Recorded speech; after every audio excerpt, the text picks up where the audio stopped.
Today's logical fallacy is ad nauseum, also known as proof by assertion, argument from repetition, and argument from nagging. This is a technique of avoiding a logical debate by simply arguing incessantly.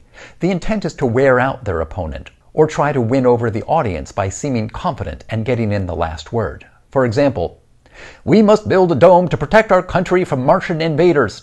It's impossible to build something that big. "This dome is the only way to keep us safe. It would block the sun. The aliens will take over unless we stop them." What aliens? "Build the dome! Build the dome!" Notice they keep arguing without saying anything new, and they ignore all the counter-arguments, which is the fallacy of invincible ignorant, which I cover in another video.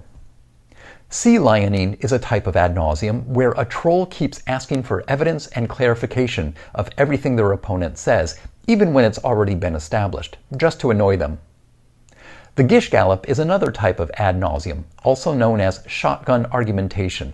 It's when someone rapid fires many arguments, but they're all weak arguments. It takes very little time to sling a wild accusation, but it takes a long time to disprove each one. So the defense just can't keep up with the barrage of turds. Repetition like this takes advantage of the illusory truth effect.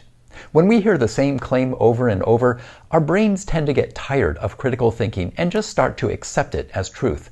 This repetition is used in advertising and in political talking points, where the political party has several people all saying the same messages over and over till people just accept it uncritically.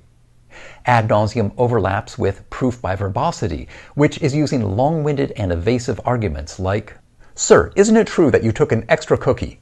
"Look, this is a very important concern I take very seriously. Many have raised concerns about the crumbs that allegedly appeared to be on my shirt, and I hear your concerns. This really gets at the heart of the issue, which we can all agree should be the fair and equitable distribution of desserts for everyone in this family, regardless of age or seniority." So is that a yes or a no? This long-winded evasion often changes the topic to red herrings, or it may be intentionally confusing and convoluted with lots of technical jargon called argument by gibberish.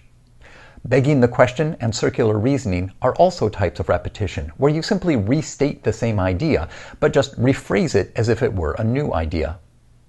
I like to call all these rambling ranting, since they use repetition without real solid arguments. More broadly, it's in a class of fallacies used to evade arguments instead of addressing them with logic and reason.